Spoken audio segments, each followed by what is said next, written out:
आप सभी दोस्तों का स्वागत है आपके अपने YouTube चैनल गुरु ज्ञान अड्डा बाई नीरज सर पर। और आज हम डेली करंट अफेयर के क्वेश्चनों की चर्चा करेंगे जो 12 दिसंबर 2021 से संबंधित हैं। इनकी चर्चा करेंगे।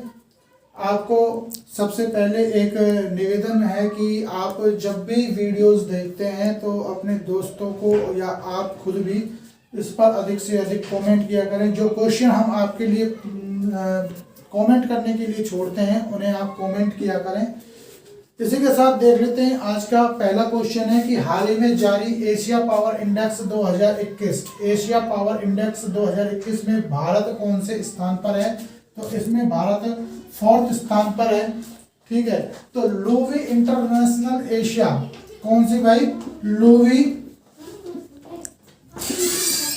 लूवी इंटरनेशनल एशियाई पावर इंडेक्स 2021 की इस लिस्ट में जो आपका एशियाई प्रशांत क्षेत्र है उसमें व्यापक शक्ति के मामले में भारत 4थे स्थान पर आया है। याद रखेंगे। बात कर लेते हैं इस इंडेक्स में शीर्ष 3 देश, क्योंकि चौथे पर तो भारत है तो शीर्ष 3 देश हैं।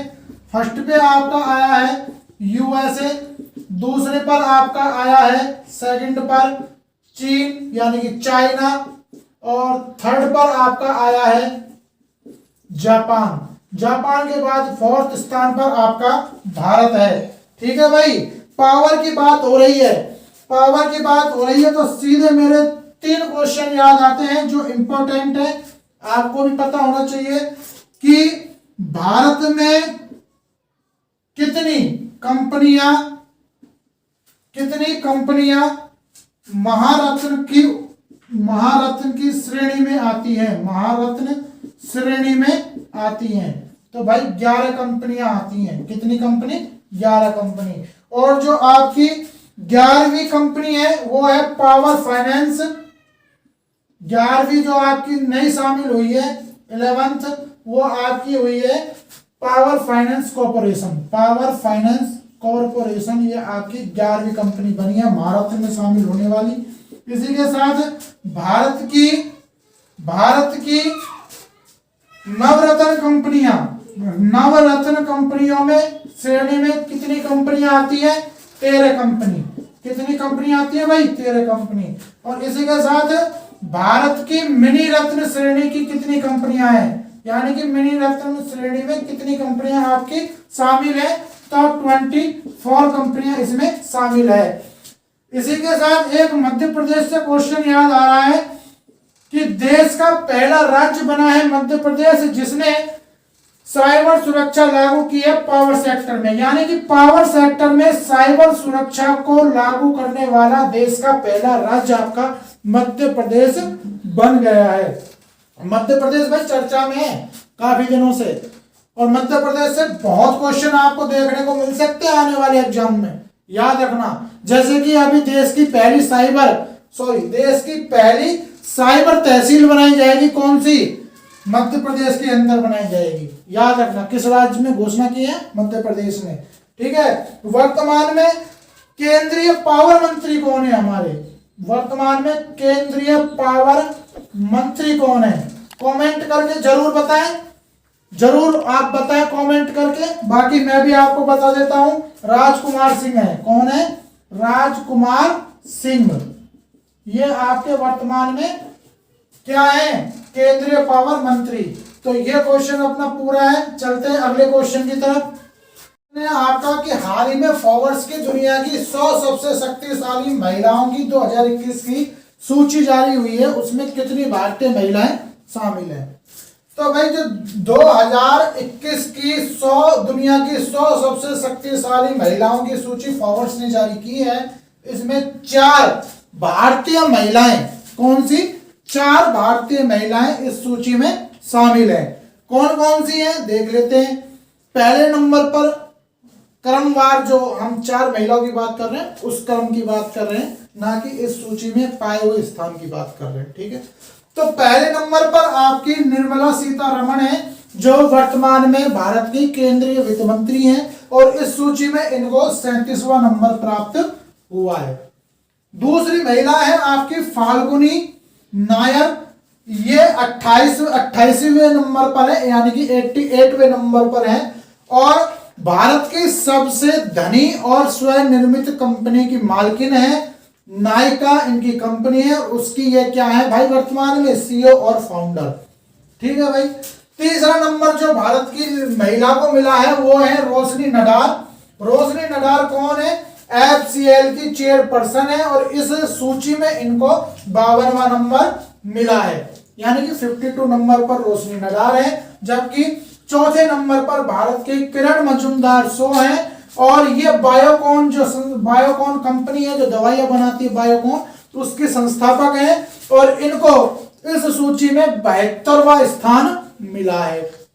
भाई एक क्वेश्चन यहां मेरे याद आ रहा है कि जो किरण मजूमदार शो है, इनको 2020 में ऑर्डर ऑफ ऑस्ट्रेलिया, यानी कि ऑस्ट्रेलिया का सर्वोच्च नागरिक सम्मान मिला था।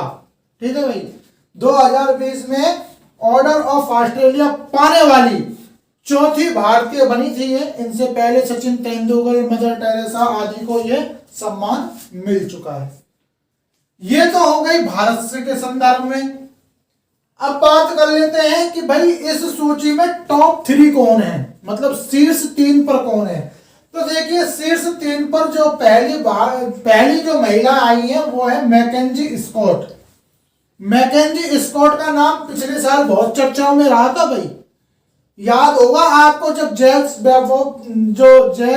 बेजोस हैं उनसे जब तलाक लिया था, तो दुनिया की सबसे ज्यादा जो तलाक राशि जो पाने वाली महिला थी वो यही बनी थी। पता है ना आपको, चर्चा में रही थी। तो कहने का मतलब मैकेंजी स्कॉट दुनिया की सबसे धनी महिला है, उनको ये पहला नंबर मिला है इस सूची में। और ये जो अमेजॉन कंपनी है, मार्केटिंग कंपनी, उसके संस्थापक है जेफ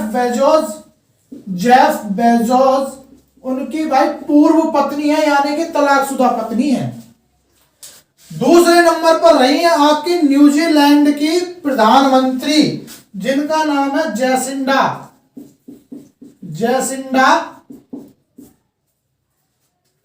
आर्डन। ठीक है भाई, जैसिंडा आर्डन आपकी दूसरी इस सूची में स्थान पाने वाली महिला रही है, न्यूजीलैंड की वर्तमान प्रधानमंत्री है। तीसरे नंबर पर आपकी यूएसए की वाइस प्रेसिडेंट कमला हैरिस। कौन सी भाई, कमला हैरिस। वर्तमान में कौन है, वर्तमान में कमला हैरिस अमेरिका की पहली महिला उपराष्ट्रपति हैं। एक क्वेश्चन कमला हैरिस से। अगर दूसरे क्वेश्चन की बात करें तो अमेरिका की पहली अश्वेत महिला उपराष्ट्रपति। अब यह क्वेश्चन आपसे कई प्रकार से पूछा जा सकता है। एग्जाम्पल में आपसे पूछ ले कि बताइए अमेरिका की पहली महिला, भारतीय मूल की पहली महिला उपराष्ट्रपति कौन बनी है, तो कमला हैरिस बनी है। तीनों तरह से बता दिया है आपको मैंने। ठीक है, अगर हम बात कर ले यूएसए की, तो वर्तमान में भाई यहाँ के राष्ट्रपति कौन है, यहाँ के राष्ट्रपति कौन है, कमेंट में जरूर आप हमें बताएं कमेंट करके। बहुत हलवा सवाल है, बिल्कुल बहुत हलवा सवाल है। जो अब राष्ट्रपति है उनसे पहले कौन थे। देखो मैंने अपने इस उसमें ही मैंने आपको उत्तर बता दिया। मैंने आपको बोला कि जो अब हैं उनसे पहले कौन थे, तो उनसे पहले डोनाल्ड ट्रंप थे। कौन थे भाई, डोनाल्ड ट्रंप। ठीक है, अगर आप हमारी डेली करंट अफेयर की क्लास देखते हो ना, तो मेरे जो से कहने से ही पकड़ लोगे इसका आंसर, जो आप कमेंट में दे दोगे, मुझे विश्वास है। लेकिन फिर भी मैं आपको बताता हुआ चल जाऊं, जो बाइडन। ठीक है, बात कर लेते हैं हॉवर्स। ये एक निजी स्वामित्व वाली प्रकाशन व मीडिया कंपनी है, वैश्विक स्तर की, ग्लोबली। ठीक है, जो क्या करती है, विश्व के जो लोग होते हैं, राजनीतिक लोग या बिजनेसमैन होते हैं, उनकी रेटिंग जो होती है उसको कवर करती है ये। इसकी स्थापना 15 सितंबर 1917 में हो गई थी, और इसके जो संस्थापक हैं वो फॉवर्स ब्रदर्स हैं। ठीक है, फॉवर्स ब्रदर्स यानी कि फॉवर्स बंधु। इसका हेडक्वार्टर वर्तमान New York United state of America के अंदर स्थित है। बस। हाल ही में अगला क्वेश्चन है कि हाल ही में किसने यंग जियोस्पेलिस्ट साइंटिस्ट पुरस्कार 2021 जीता है? तो भाई ये आपका जीता है आईआईटी कानपुर के एक प्रोफेसर हैं, वैज्ञानिक हैं, रोपेश गोयल। इन्होंने ये हाल ही में यंग जियोस्पेलिस्ट साइंटिस्ट पुरस्कार 2021 जीता है। ठीक है भाई, क्यों जीता है बता देते हैं क्यों जीता है। Indian जियोइक model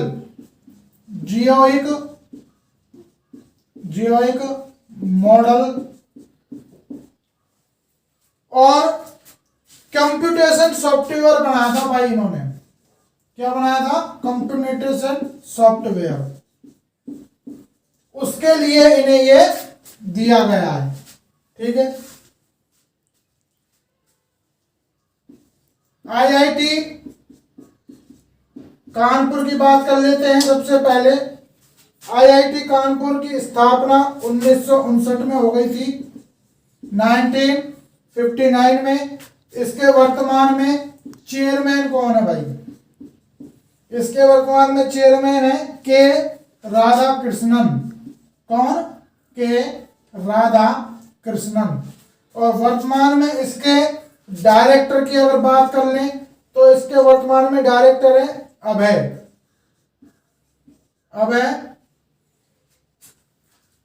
Karandikar.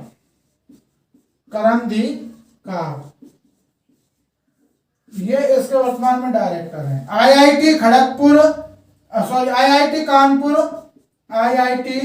कानपुर किन वजहों से चर्चा में रहा है? तो आपको बता देते हैं, मोबाइल मास्टर जी नामक उपकरण जो कोविड-19 महामारी चल रही थी, जब लॉकडाउन चल रहा था उस समय मोबाइल मास्टर जी नाम से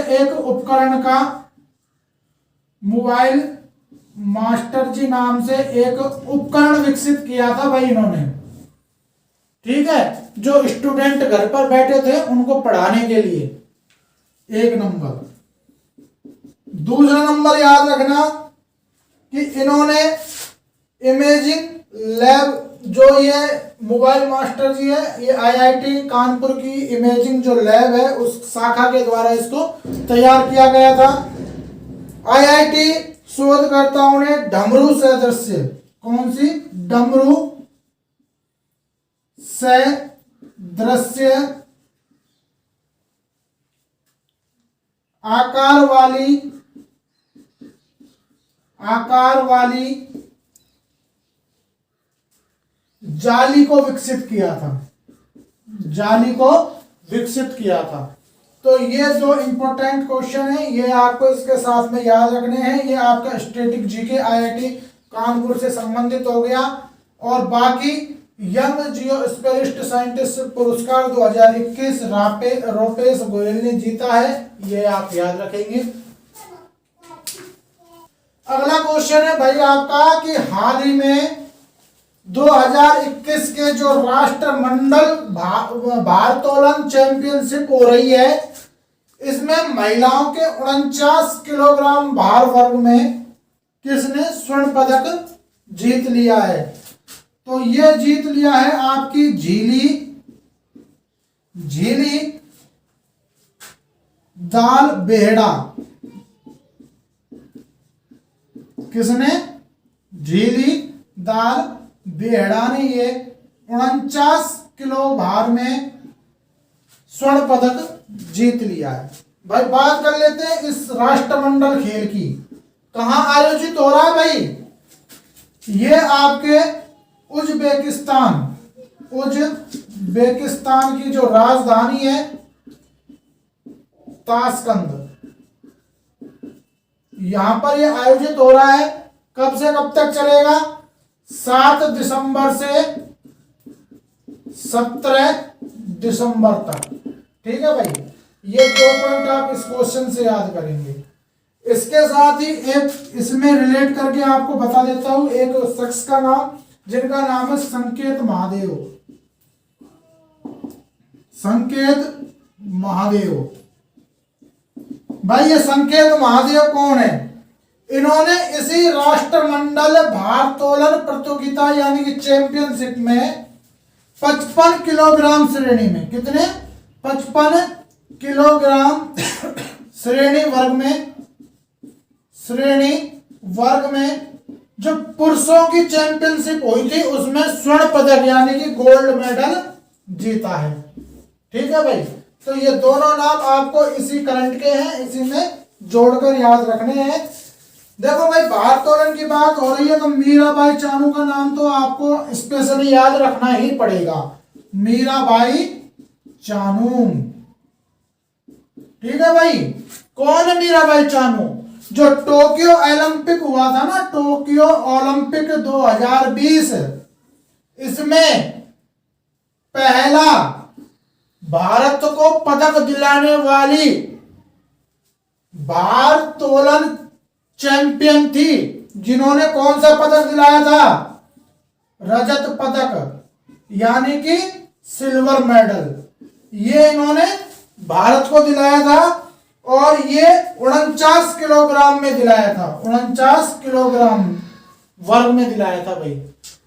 2 आपको और क्वेश्चन में इससे रिलेट करके बता दे रहा हूं, याद रखना।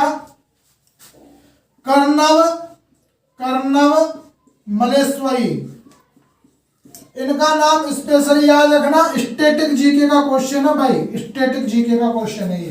कर्णव मलेश्वरी का अक्सर पूछा जाता है नाम जब ओलंपिक की बात होती है। तो ओलंपिक पदक जीतने वाली पहली भारतीय महिला भारोत्तोलक बनी थी ये। कौन बनी थी? ओलंपिक पदक जीतने वाली पहली भारोत्तोलक महिला बनी थी सन 2000 में। कौन से सन में? सन 2000 में। कौन से ओलंपिक में भाई? सिडनी ओलंपिक, जो ऑस्ट्रेलिया के अंदर हुए थे ना, सिडनी ओलंपिक के नाम से जाना जाता है 2000 में। सिडनी ओलंपिक में ये भाई कांस्य पदक जीतने वाली, कौन सी? कांस्य पदक जीतने वाली पहली भारतीय महिला बनी थी, जिन्होंने व्यक्तिगत रूप से पहला मेडल जीता था। इसी के साथ एक शख्स का नाम याद रखना, केडी जाधव। केडी जाधव ये पहले भारतीय पुरुष बने थे जिन्होंने व्यक्तिगत किसी खेल में ओलंपिक में भारत के लिए पहला पदक जीता था। किसमें जीता था भाई? कुश्ती, रेसलिंग में। किसमें जीता था? कुश्ती खेल में। ठीक है, और कब जीता था? 1952 के हेलेंस्की ओलंपिक में। ठीक है भाई, ये पूरी जानकारी आपको याद रखनी है, स्पेशली करंट का क्वेश्चन है। जो राष्ट्रमंडल खेल हो रहे हैं भारोत्तोलन चैंपियनशिप के लिए, उसमें जो 49 किलोग्राम भार वर्ग में भारत के लिए जो पदक जीता है वो जीता है झिली दाल बेला ने। और इसी के साथ संकेत महादेव ने इसी चैंपियनशिप में 55 किलो भार श्रेणी का गोल्ड मेडल जीत लिया है। इसके अलावा मीराबाई चानू, याद रखना, ओलंपिक 2020 टोक्यो ओलंपिक के नाम से जानते हैं, उसमें भारत के लिए रजत पदक या सिल्वर मेडल जीतने वाली पहली खिलाड़ी बनी थी। ठीक है, ओलंपिक की बात हो रही है ना, टोक्यो ओलंपिक में भाई याद रखना टोटल 7 मेडल जीते थे भारत ने। कितने मेडल जीते थे भाई? टोटल 7 मेडल जीते थे इस ओलंपिक में।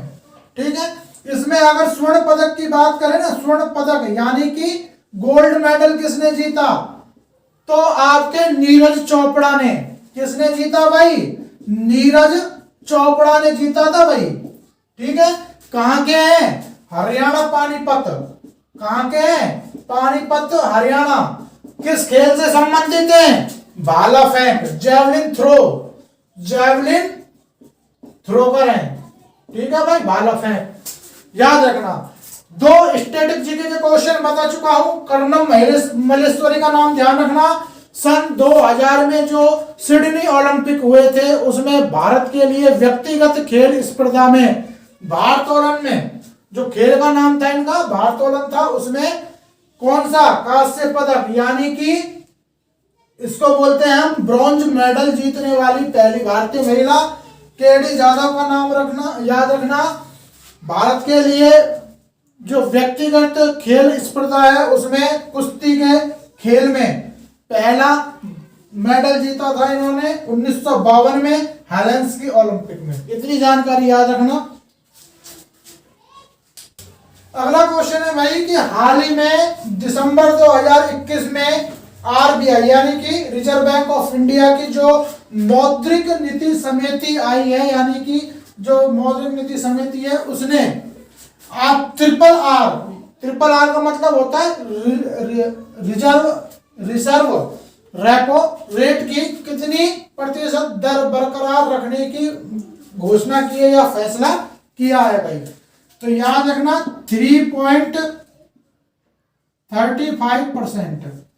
ठीक है, तो हाल ही में जो मौद्रिक नीति समिति है इसने 3.35% रिजर्व रेपो रेट दर आपकी बरकरार रखने की घोषणा की है। भाई याद रखना, इससे कुछ इंपॉर्टेंट क्वेश्चन बता रहा हूं जो बैंक वाले हमारे स्टूडेंट हैं जो बैंक की तैयारी करते हैं उनके लिए स्पेशली क्वेश्चन लेके आए हैं। आज हम थोड़ा डिटेल में चर्चा करेंगे। तो याद रखना कि इस समिति में कुल जो कि हमारी मौद्रिक नीति समिति होती है ना, मौद्रिक नीति समिति, इसमें भाई कुल कितने सदस्य होते हैं? तो इसमें कुल सदस्य होते हैं कितने? कुल सदस्य होते हैं 6 में से 3 तो होते हैं आरबीआई के, 3 तो होते हैं आरबीआई के और 3 होते हैं केंद्र सरकार के। किनके? केंद्र सरकार के। ये याद रखना, ठीक है भाई। इसके अलावा इसका कार्य क्या होता है? ठीक है, यानी कि मौद्रिक नीति समिति का कार्य क्या होता है? तो वर्ष में 6 बार, क्या वर्ष में 6 बार मौद्रिक नीति जारी करना, मौद्रिक नीति जारी करना इसका कार्य होता है। ठीक है, जारी करना इसका कार्य होता है। तो मैंने बोला वर्ष में 6 बार, तो भाई एक वर्ष में 12 महीने, तो 2 महीने में 1 बार ये देश के लिए मौद्रिक नीति जारी करती है ये समिति। मौद्रिक नीति जारी करने का उद्देश्य, तो इसका उद्देश्य याद रखना भाई, ये जारी क्यों की जाती है, इसको क्या कारण है कि इसको जारी किया जाता है? तो महंगाई को कंट्रोल करने के लिए, महंगाई को, जो हमारी महंगाई होती है ना, महंगाई दर, उसको कंट्रोल करने के लिए ये अपनी मौद्रिक नीति जारी करती है। और जिसके लिए रेपो रेट जो होती है वो एक पॉलिसी रेट होती है। तो भाई जो महंगाई कंट्रोल करने के लिए जो रेपो रेट होती है ना, आरआर रेपो रेट जो होती है वो क्या होती है? एक पॉलिसी रेट होती है इसकी। ठीक है, ये याद रखना। और वर्तमान में अगर मैं आपसे पूछूं कि हमारी रिजर्व बैंक की रेपो रेट कितनी है भाई वर्तमान में, तो 4% है। कितनी है वर्तमान में हमारी आरबीआई की रेपो रेट कितनी चल रही है? 4%। इसी के साथ याद रखना, जो रेपो रेट होती है ना हमारी रेपो रेट, उसका ही उल्टा क्रम होता है आपका आरआर। जो आरबीआई की रेपो रेट होती है उसका ही उल्टा क्रम होता है आरआरआर, और इस आरआर का मतलब होता है reserve repo rate. Reserve repo rate इसका मतलब होता है। ठीक है भाई, रेपो रेट के बराबर ही कैश रिजर्व रेशियो होता है, कैश आरआर।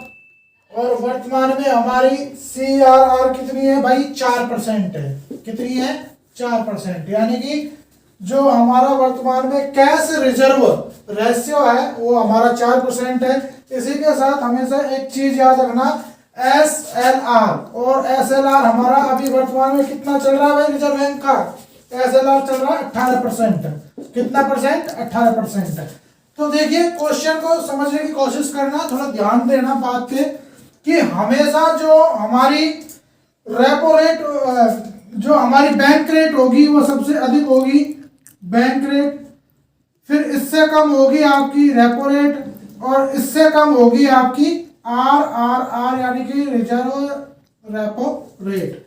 सबसे अधिक होगी आपकी बैंक रेट, इसके बाद में उससे कम होगी रेपो रेट, और रिजर्व रेपो रेट इसके बाद में उससे कम होगी। तो इस क्रम को आप याद रखेंगे, ठीक है भाई। इससे आगे फिर चर्चा करेंगे हम वर्तमान में मौद्रिक नीति के वर्तमान अध्यक्ष कौन है। ये चीज याद करने की है, मौद्रिक नीति के वर्तमान अध्यक्ष कौन है।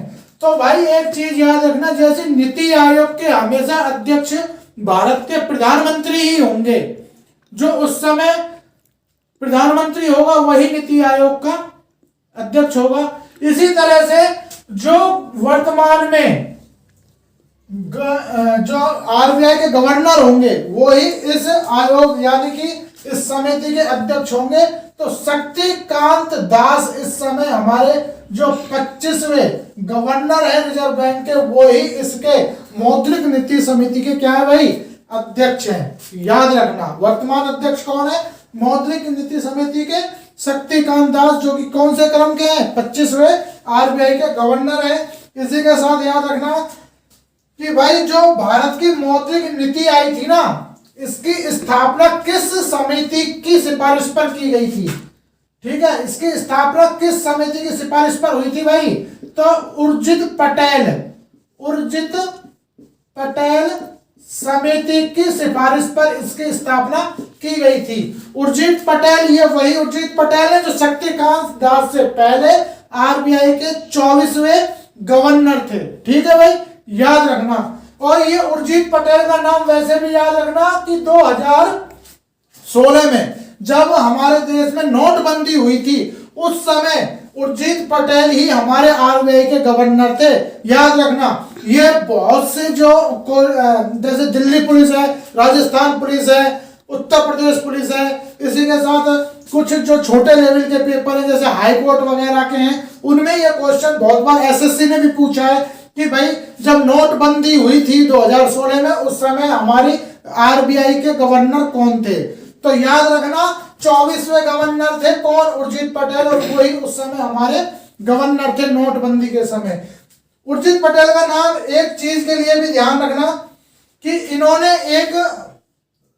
एक बात बताई थी, इस समिति ने मौद्रिक नीति जो समिति का निर्माण किया था, इसके लिए एक बात बताई थी कि इस समिति ने कहा था कि हमेशा महंगाई जो हमेशा होनी चाहिए वो 2% से 6% के बीच में होनी चाहिए। कितने परसेंट के बीच में होनी चाहिए भाई, 2% से 6% के बीच में हमेशा महंगाई होनी चाहिए। अगर इससे अधिक अगर हमारी महंगाई निकल जाती है तो उस देश का भट्टा भाव हो जाता है, ठीक है, कहने का मतलब यह है। तो जो इसने उर्जित पटेल समिति ने समीक्षा की थी महंगाई की, वो बताई थी 2% से 6% के बीच में। उर्जित पटेल कुछ समय पहले चर्चा में रहे, इनकी एक किताब आई थी जिसका नाम था overdraft saving the Indian saver. कौन सी किताब थी भाई उर्जित पटेल की, overdraft saving the Indian saver.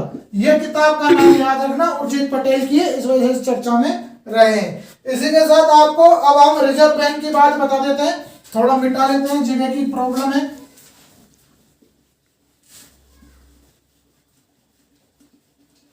Reserve bank के बारे में चर्चा करेंगे क्योंकि रिजर्व बैंक की बात हो रही है, तो रिजर्व बैंक का जो स्टैटिक जीके का पोर्शन है वो देख लेते हैं थोड़ा सा, क्योंकि स्टैटिक जीके के क्वेश्चन काफी बार पूछ लिए जाते हैं RBI, ठीक है भाई। RBI की बात कर लेते हैं। रिजर्व बैंक ऑफ इंडिया इसका पूरा नाम है, स्थापना 1 अप्रैल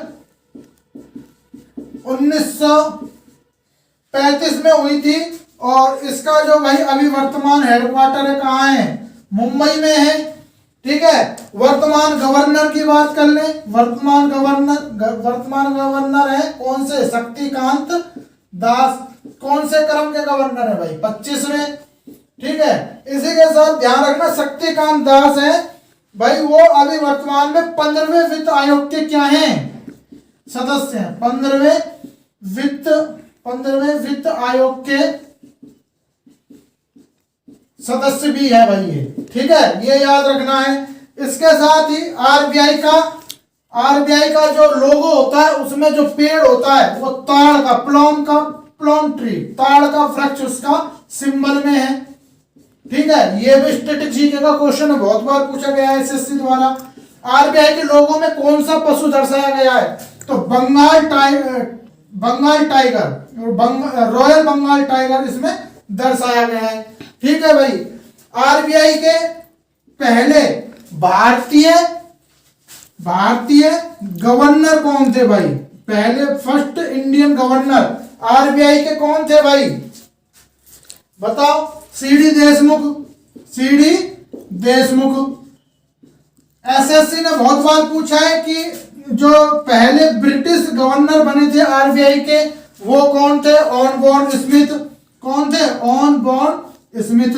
ये काफी बार पूछा गया है। इसी के साथ एक चीज बता देता हूं कि 1 जनवरी 1949 में आरबीआई का राष्ट्रीयकरण कर दिया गया था भाई। आरबीआई का क्या कर दिया गया था, राष्ट्रीयकरण। कब, 1 जनवरी 1949 में। ये सब चीजें आपको आरबीआई से रिलेट करके बताई हैं, याद रखना है। इसी के साथ कुछ पॉइंटों पे और चर्चा करेंगे, जैसे कि आरबीआई के पूर्व गवर्नरों की चर्चा कर लेते हैं। उनकी कुछ पुस्तकें आई थी अभी हाल ही में, आरबीआई के पूर्व गवर्नरों की कुछ बुकें आई थी जिनके कारण वो चर्चा में रहे, जैसे कि द इंडियन स्टोरीज। ये आरबीआई के गवर्नर थे भाई, पूर्व गवर्नर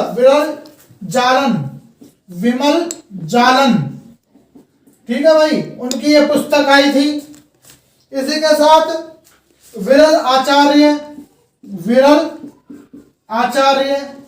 ये आरबीआई के पूर्व उप गवर्नर थे। ठीक है, इनकी भी एक बुक आई थी। आरबीआई में वर्तमान में 4 उप गवर्नर हैं। कितने हैं भाई, 4 उप गवर्नर हैं वर्तमान में।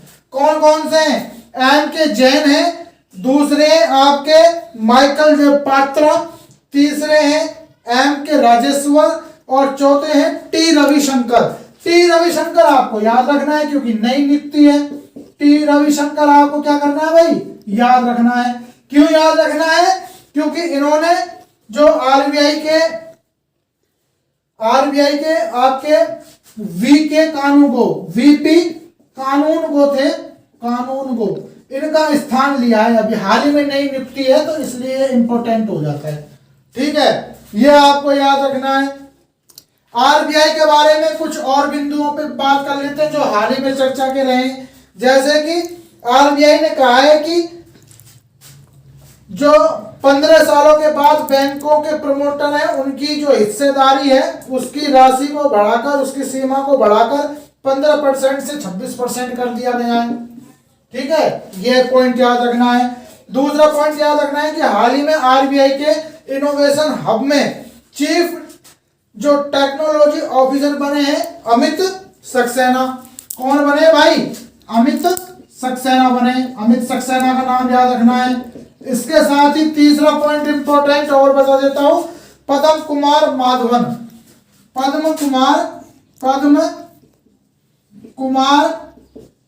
माधवन, इनका नाम याद रखना। ये क्यों इंपॉर्टेंट है, नेशनल एसेट्रिक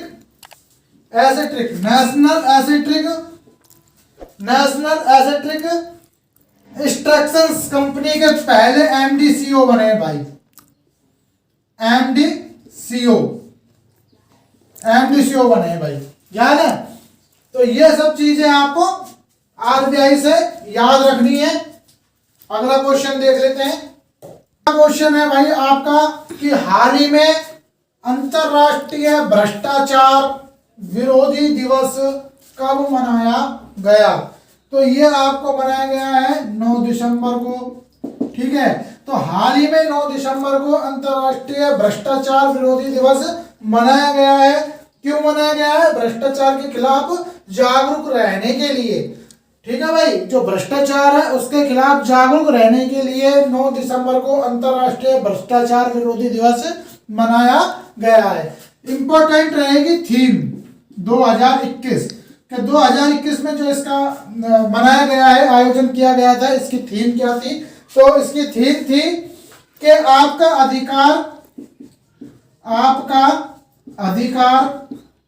ठीक है, आपकी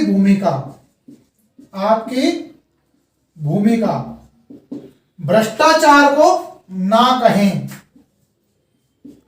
भ्रष्टाचार को ना कहें। मतलब भ्रष्टाचार को ना कहें का मतलब है कि भ्रष्टाचार को बाय बाय करें, टाटा करें, उससे हाथ जोड़े कि भाई हम भ्रष्टाचारी नहीं बनना चाहते। तो आपका अधिकार, आपकी भूमिका, भ्रष्टाचार को ना कहें, ये इसकी महत्वपूर्ण क्या है भाई? थीम है, इंपॉर्टेंट रहेगी। इसी के साथ यहां से एक क्वेश्चन रिलेट करके बता देता हूं। जनवरी 2021 में आपकी इंटरनेशनल करप्शन परफॉर्मेंस इंडेक्स आया था भाई 2021। इसमें ये इंपॉर्टेंट रहेगा, इस सूचकांक में भारत का नंबर कौन सा था और शीर्ष पर कौन सा देश था। तो याद रखना, जो इसमें फर्स्ट नंबर पर या टॉप नंबर पर थे वो तो आपका था डेनमार्क, और डेनमार्क के साथ था न्यूजीलैंड। तो न्यूजीलैंड प्लस डेनमार्क ये आपके 2 फर्स्ट नंबर पर आए थे, और इसमें भारत का स्थान था कौन सा?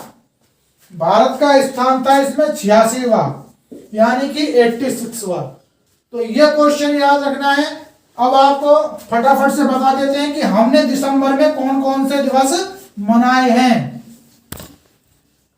तो देखिए, चर्चा कर लेते हैं दिसंबर 2021 में अब तक हम कौन कौन से, इस तिथि तक हम कौन कौन से दिवस मना चुके हैं। तो फटाफट से एक नजर देख लेते हैं। 1 दिसंबर को हमने विश्व एड्स दिवस, साथ ही नागालैंड का 59वां स्थापना दिवस, और बीएसएफ जो बॉर्डर सिक्योरिटी फोर्स होती है उसका 57वां स्थापना दिवस हमने मनाया था। 2 दिसंबर को राष्ट्रीय प्रदूषण नियंत्रक दिवस मनाया था। इसी के साथ अंतरराष्ट्रीय दास उन्मूलन दिवस मनाया था, और इसी के साथ विश्व कंप्यूटर साक्षरता दिवस हमने 2 दिसंबर को मनाया था। 3 दिसंबर को हमने विश्व विकलांग दिवस मनाया था। 4 दिसंबर को हमने भारतीय नौसेना दिवस मनाया था, और अंतरराष्ट्रीय बैंक दिवस मनाया था। हाल ही में आर हरि कुमार, कौन से भाई? आर हरि कुमार भारतीय नौसेना के नए नौसेना प्रमुख बने हैं, ये याद रखना। 5 दिसंबर को हमने विश्व मृदा दिवस मनाया, यानी कि विश्व मिट्टी दिवस। 6 दिसंबर को हमने भारत और बांग्लादेश का संयुक्त मैत्री दिवस मनाया था। ठीक है भाई, ये आपको मैं पढ़ा चुका हूं। डेली करंट अफेयर की क्लास अगर देखते हो तो आपको याद आ गया होगा। ये जो मैत्री दिवस था ना भाई, ये मोदी जी जो अभी अप्रैल में विदेश यात्रा पर गए थे बांग्लादेश की, तो उस समय मनाने की घोषणा की थी। 7 दिसंबर को अंतरराष्ट्रीय नागरिक उड्डयन दिवस मनाया, और 9 दिसंबर को आज हमने बनाया है अंतरराष्ट्रीय भ्रष्टाचार विरोधी दिवस। ठीक है गाइस, अगले क्वेश्चन की चर्चा कर लेते हैं। अगला क्वेश्चन है कि हाल ही में काजू वैली वेटलैंड को पक्षी अभ्यारण्य, कौन सा अभ्यारण्य भाई? पक्षी अभ्यारण्य घोषित किया गया है। यह किस राज्य में स्थित है? तो काजू वैली वेटलैंड अब क्या बन चुका है भाई आपका? पहले रामसर साइट थी, अब क्या बन चुका है? पक्षी अभ्यारण्य। कहां पर है? तमिलनाडु। कहां पर है भाई? तमिलनाडु। और जो ये पक्षी अभ्यारण्य बना है ना भाई, ये भारत का 16वां, भारत का कौन सा बना है? 16वां पक्षी अभ्यारण्य बना है। ये चीज आपको याद रखनी है कि यह भारत का 16वां पक्षी अभ्यारण्य बन गया है। कौन सा? काजू वैली वेटलैंड। इसी के साथ आपको बता देते हैं जो पुलिकट झील है, पुलिकल झील है आपकी, पुलिकल झील, ठीक है, ये आपके दक्षिण भारत में स्थित है। तो याद रखना है कि पुलिकल झील के बाद दक्षिण भारत की दूसरी, कौन सी भाई?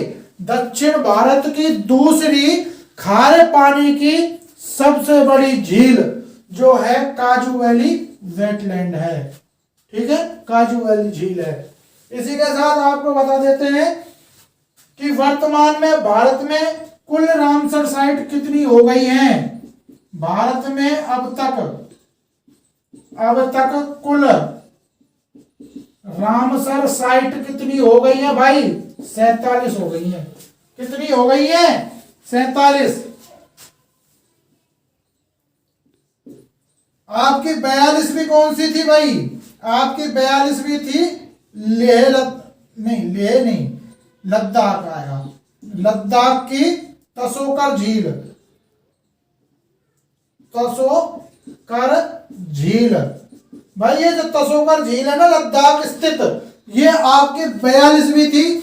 तो 43वीं और 44वीं आपकी हरियाणा की दो शामिल हुई हैं, ठीक है, और 45वीं और 46वीं ये आपकी हुई है गुजरात की, ठीक है। तो हरियाणा की कौन कौन सी हुई है भाई, ये देख लीजिए। तो हरियाणा में आपकी 2 रामसर साइट है, एक तो Sultanpur national park, Sultanpur national park, और इसी के साथ में हरियाणा से है Bhindawas wildlife sanctuary, Bhindawas wildlife sanctuary. और यहां से जो गुजरात से है वो है आपकी थोल झील और थोल लेक, यानी कि थोल झील, और इसी के साथ में आपकी बतवाना वेटलैंड, बतवाना वेटलैंड, ये आपकी तो गुजरात से शामिल है, ठीक है भाई। तो टोटल कितनी हो गई? 46। तो भारत की आपकी अब तक 47 नहीं 46 आपकी रामसर साइट जो 47वीं है उसकी अभी चर्चा हो रही है लेकिन शामिल नहीं हुई। तो 46 आपकी वर्तमान में आपकी बन चुकी है रामसर साइट। इसी के साथ अगर हम इसकी बात करें चिल्का लेक, अगर पूछा जाए ना कि भारत की पहली रामसर साइट कौन सी है तो बता देना उड़ीसा स्थित जो चिल्का झील है, खारे पानी की भारत की सबसे बड़ी झील चिल्का झील, वो आपकी भारत की पहली रामसर साइट है। अगर कोबोर्ग के बारे में यानी कि आपसे पूछा जाए कि दुनिया की पहली रामसर साइट कौन सी है तो कोबोर्ग प्रायद्वीप है जो ऑस्ट्रेलिया के अंदर है, ठीक है। ये आपको बता देना है बड़ी आसानी से। इसी के साथ अंतरराष्ट्रीय, याद रखेंगे, अंतरराष्ट्रीय वेटलैंड दिवस, वेटलैंड दिवस, आर्द्र भूमि दिवस, ये आपका कब मनाया जाता है भाई? प्रतिवर्ष 2 फरवरी को आपका अंतरराष्ट्रीय आर्द्र भूमि दिवस, जिसको इंग्लिश में इंटरनेशनल वेटलैंड डे बोलते हैं, ये आपका मनाया जाता है। अगला क्वेश्चन है कि हाल ही में किस राज्य में आत्मनिर्भर कृषक एकीकृत विकास योजना को लागू करने की मंजूरी दे दी है? तो भाई ये किस राज्य ने दे दी है? तो ये दे दिया आपकी यूपी ने, याद रखना, उत्तर प्रदेश ने। तो हाल ही में उत्तर प्रदेश ने वर्ष 2021 और 22 के लिए आत्मनिर्भर कृषक एकीकृत किसान योजना को लागू करने की मंजूरी दे दी है। और ये मंजूरी क्यों दी है? राज्य के किसानों को सशक्त बनाने के लिए। क्यों दी है भाई? राज्य के किसानों को सशक्त बनाने के लिए। अब इसमें होगा क्या? इस योजना के तहत क्या होगा? अब इस योजना के तहत होगा, देखो आपको मैं बता देता हूं कि अगले 3 वर्षों में हर विकास खंड में 1475, कितनी भाई? 1475 किसान उत्पाद संगठन, किसान उत्पाद संगठन, यानी कि के आपका एफपीओ, फॉर्मर एफपीओ जो ऑर्गेनाइजेशन है उनकी स्थापना की जाएगी, यानी कि फॉर्मर प्रोडक्शन ऑर्गेनाइजेशन। कितने 1475 इनकी स्थापना की जाएगी। ठीक है भाई, इसी के साथ भाई यूपी की बात कर लेते हैं, यूपी की बात कर लेते हैं। तो यूपी की राजधानी क्या हो गई भाई? लखनऊ। ठीक है, कौन सी नदी के किनारे? गोमती नदी के किनारे। कौन सी नदी के किनारे? गोमती नदी के किनारे। अब यहाँ के मुख्यमंत्री कौन है भाई? योगी आदित्यनाथ। आनंदीबेन पटेल यहाँ की गवर्नर है। गवर्नर कौन है? आनंदीबेन पटेल। आपका स्थापना दिवस यूपी का कब मनाया जाता है भाई? 26 जनवरी को। कब हुई थी स्थापना? 1950 में। यहाँ की लोकसभा सीट कितनी है? इंपॉर्टेंट क्वेश्चन है भाई। लोकसभा सीट कितनी है यहाँ पे? 80। वर्तमान में 80 लोकसभा सीटें हैं। और राज्यसभा सीट कितनी है? आपकी राज्यसभा सीट है यहाँ से 31। और विधानसभा की कितनी सीट है? सबसे ज्यादा है ये भाई, सब विश्व पूरे भारत में सबसे ज्यादा संख्या है इनकी। विधानसभा सीट है आपकी 404। यह क्या ये क्वेश्चन यहीं पे खत्म हो जाता है? ये हो जाता है? नहीं होता, क्योंकि आपको यूपी में विधानमंडल भी देखने को मिलते हैं। क्या देखने को मिलते हैं? विधानमंडल। और विधानमंडलों की संख्या कितनी है भाई? पूरी की पूरी 100 सीटें हैं विधानमंडल की। ठीक है, इसी के साथ अब देखिए करंट की बात कर लेते हैं यूपी से कुछ चर्चित जगह, जैसे कि जेवर इंटरनेशनल एयरपोर्ट। अभी हाल ही में एक घोषणा की गई है वहां की जो यूपी की सरकार है उसके द्वारा। उसने कहा है कि जेवर इंटरनेशनल एयरपोर्ट के पास में देश की पहली इलेक्ट्रॉनिक सिटी बनाई जाएगी। क्या बनाई जाएगी? इलेक्ट्रॉनिक सिटी बनाई जाएगी भाई, देश की पहली, जेवर इंटरनेशनल एयरपोर्ट के साथ। इसी के साथ जेवर इंटरनेशनल एयरपोर्ट राज्य का, कौन से राज्य का? यूपी राज्य का चौथा अंतरराष्ट्रीय यानी कि 4th इंटरनेशनल एयरपोर्ट बन जाएगा। ठीक है, इसी के साथ आपको याद रखने हैं कुछ त्योहारों के बारे में बता देता हूं जो हाल ही में चर्चा में रहे हैं। जैसे कि आपका कुशीनगर। भाई कुशीनगर में आपका केला महोत्सव बनाया गया या केला उत्सव बनाया गया। ठीक है, हाल ही में। और कुशीनगर में आपको याद रखना है देश की फर्स्ट ट्रांसजेंडर यूनिवर्सिटी बनेगी, यानी कि ट्रांसजेंडर विश्वविद्यालय आपका कुशीनगर में बनेगा। अभी हाल ही में जो सिद्धार्थ नगर है यहाँ काला नमक चावल, कौन सा? काला नमक चावल महोत्सव मनाया गया या उत्सव मनाया गया। में भाई आपका अभी फिलहाल में गुड़ महोत्सव, जिसे जेगेरी महोत्सव भी कहते हैं। ठीक है, ये आपका अभी लखनऊ में बनाया गया। इसी के साथ झांसी को भी आपको याद रखना है। झांसी में आपका पहली बार स्ट्रॉबेरी फेस्टिवल आपका मनाया गया था। इसी के साथ झांसी से क्वेश्चन याद रखना, जो आपका झांसी रेलवे स्टेशन है इसका नाम बदलकर लक्ष्मीबाई रेलवे स्टेशन कर दिया गया है। ठीक है, ये इंपॉर्टेंट क्वेश्चन है कुछ। इसी के साथ कुछ और इंपॉर्टेंट क्वेश्चनों की बात कर लेते हैं, जैसे कि मेरठ। ठीक है भाई, मेरठ चर्चा में है। मेरठ चर्चा में क्यों है? क्योंकि मेरठ में आपका एनिमल युद्ध स्मारक, यानी कि जानवरों का युद्ध स्मारक, एनिमल युद्ध स्मारक बनाया जाएगा। मेरठ में ही आपका राज्य का पहला, यानी कि यूपी उत्तर प्रदेश राज्य, इसका पहला खेल विश्वविद्यालय आपका मनाया जाएगा। ठीक है भाई, इसी के साथ अभी आपको कमेंट करके बताना है, 2 दिन पहले क्वेश्चन पढ़ाया था कि दिल्ली खेल विश्वविद्यालय स्टार्ट हो चुका है, अपना कार्य करना शुरू कर दिया है, तो उसकी पहली अध्यक्ष बोल लो या उसकी पहली जो आपकी चांसलर है वो कौन बनाई गई है, ये आपको कमेंट करके बताना है। इसी के साथ यूपी से और कुछ देख लेते हैं। नोएडा देख लो, यूपी का नोएडा, तो देश का पहला आपका जो नोएडा है ना भाई, इसमें देश का पहला वायु प्रदूषण रोधी टावर, वायु प्रदूषण रोधी टावर आपका यहां लगाया गया था।